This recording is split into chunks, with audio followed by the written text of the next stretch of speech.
smooth circle. Now, let's see here. I'm going to say that is about the middle of my page. My circle is going to be right over here. And you can make this the size of a baseball or even a softball. You've got a lot of room.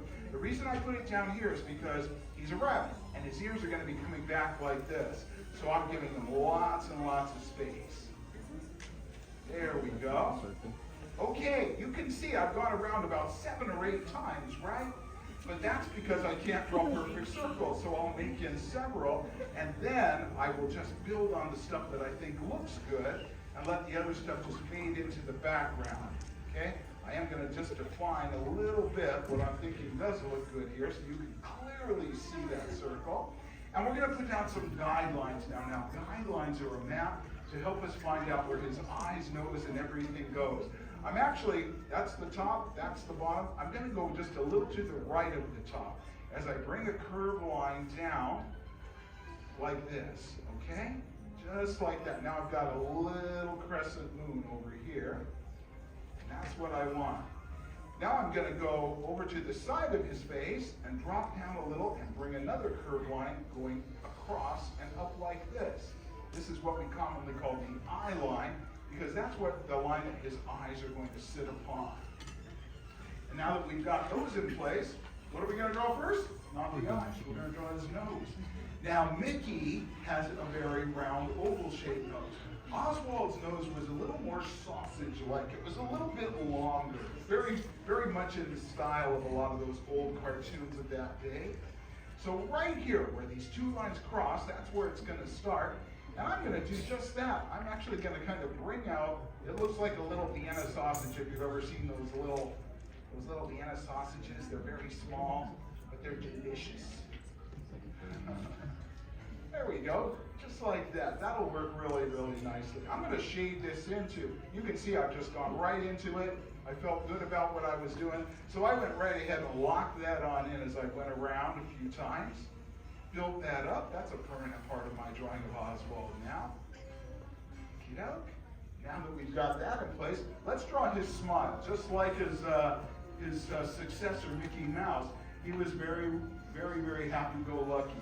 And a little mischief maker, just like Mickey, and he was smiling all the time. I'm just going to go over here, far to the side of my circle, right about there, just above that line, and I'm going to bring that smile down and up under his nose like this. It's going to go from here to there, and that looks good. I'm going to go ahead and lock that in now.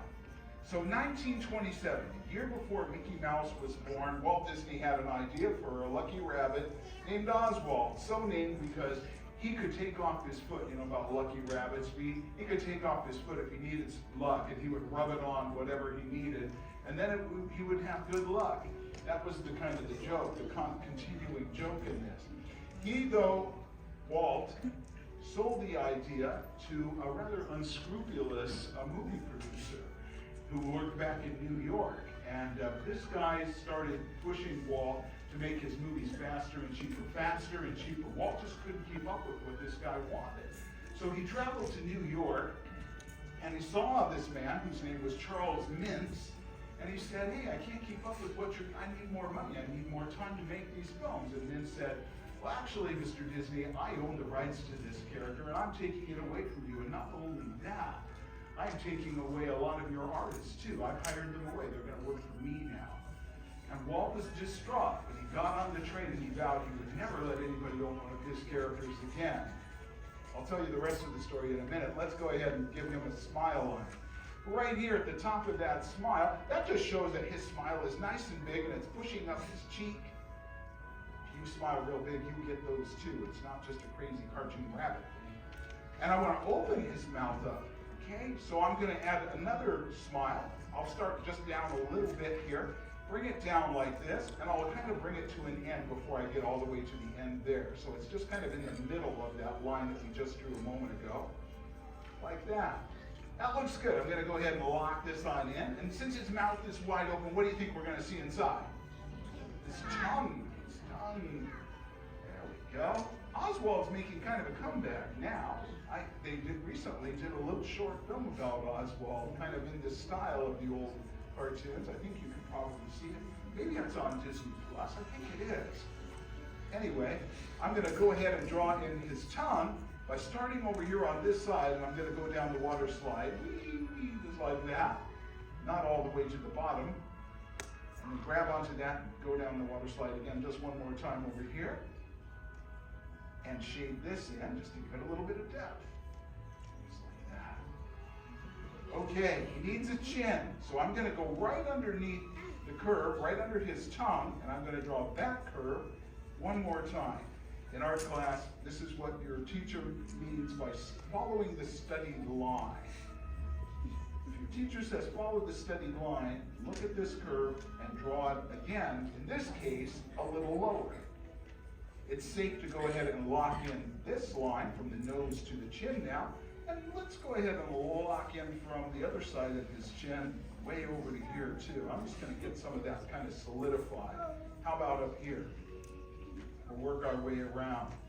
So anyway, Walt Disney came back to Hollywood. His brother Roy was his business partner, and one of his most faithful and best artists, a man named Ub Iwerks, strange name for a very talented man.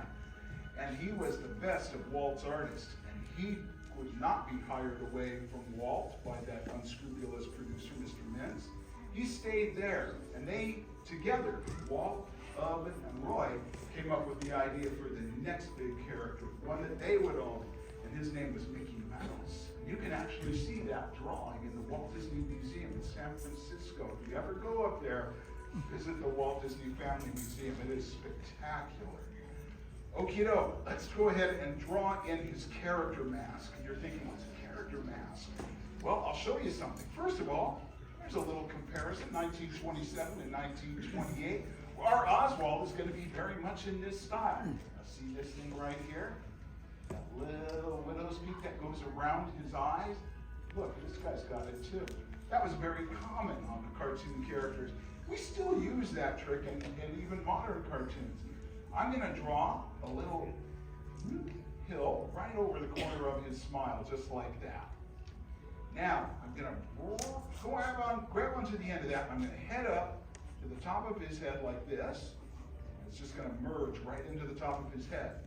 But I want it to come down, see this guideline that we started with? I'm going to bring it down just a little ways on that line. It doesn't go down very far.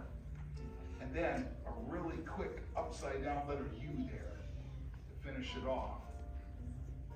There we go. That's all you need to get that character mask. What is the purpose of this? Well, his face would just be all white. If it weren't for this, and he wouldn't look nearly as interesting. Not only that, it creates a frame around his eyes, brings the eyes into focus. The eyes are the most important part of any character. Right here, see that? That eye line that we drew at the beginning, that's where I'm going to put this big oval of an eye now. You can see it's tilting back a little bit like that, just a little bit. And I'm going to leave it light and loose and get the other one in place. It's a little bit behind his nose, and it's definitely going to be a little smaller than that one as it fits into this little arch under that part of his character mask. Now, in the old school drawings, quite often characters would have the pie eye look. That's this little wedge of pie right here coming in from the side of the eye, and that's an old school way of showing like a little glimmer in their eye, okay?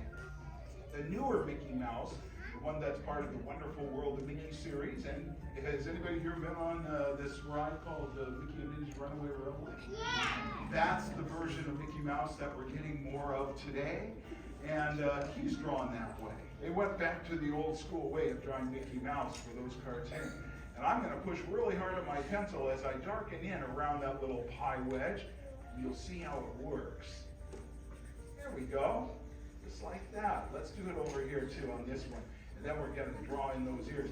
Now Oswald, he came back to our company. Otherwise we wouldn't be sitting here drawing him, right?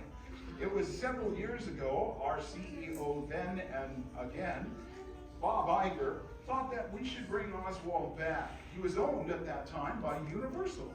Okay? Through the years, Universal came to acquire Oswald and had the rights to him.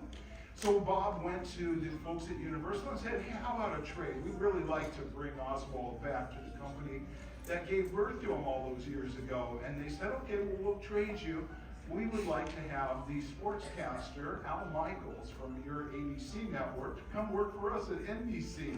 And he said, okay, and you guys can have Oswald the Rabbit. So the sportscaster Al Michaels got traded for a cartoon character. and he said he was really ready for the move, so he didn't really mind it at all.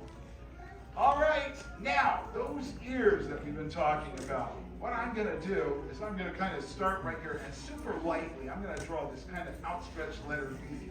That's going to kind of give me the direction of where those ears are kind of emulating back to that center point of his face. All right? Now, they're kind of like baseball bats, but I don't want to draw them as rigidly as baseball bats. I want them to have a little bit of a curve, like this, on the bottom. And then at the end, you know, that wide, rounded end that baseball bats have, I'll grab on and I'll bring it down like this, okay? So you can see the baseball bat shape, but if you give it this little bend, this little curve, he just looks more alive to me. He looks more animated. He just looks more fun, more bouncy, more like the way that Oswald would have been drawn by people like Ivers. All right, let's go ahead and draw this one in. Now, perspective-wise, this one's closer to us, so it's a little bigger, right? This one will be a little bit smaller. I'd say it should go out about this far, and we're going to just kind of imitate the curve of the other one and bring it back like this. There we go. You know, Oswald has been, since he has come back to the company, once in a while he'll pop up in things. There was a really wonderful short film a few years ago that you might have saw. If you went to see Frozen, when it first came out in the theater, they showed a cartoon before it called Get a Horse. And right at the end, if you look real carefully in the right-hand corner of the screen, you'll see Oswald the Lucky Rabbit kind of pop up for just a second. But recently, he made a really interesting cameo appearance in Doctor Strange, Multiverse of Madness. There is a moment in that film where somebody's watching TV and there's an old cartoon on the TV. And guess who the star of the cartoon? Anyway, you'll have to check that out. All right, we're pretty much done with our Oswald. Really quickly, I'll take my pencil and just kind of shade in those ears. My rough sketch, I'm going to keep it nice and rough there as I shade in those areas. And that character mask real quick like. And sign this. He's a fun character, much like his little brother Mickey Mouse. He was always getting into mischief. He was quite the ladies' man, too. He ended up falling in love with a cat named Hortensia, and they had about 400 kids. Yeah, true story. Anyhow, did you capture all those special qualities? Let's find out. I want to count to 3 and see how everybody's Oswald's turned out. Are you ready? When I count to 3, everybody hold up your drawings. 1, 2, 3. Show those Oswald. Very nice. Great job in the sketchbook. I am loving people bringing their sketchbooks to class. But these are looking absolutely fantastic. Extra long here.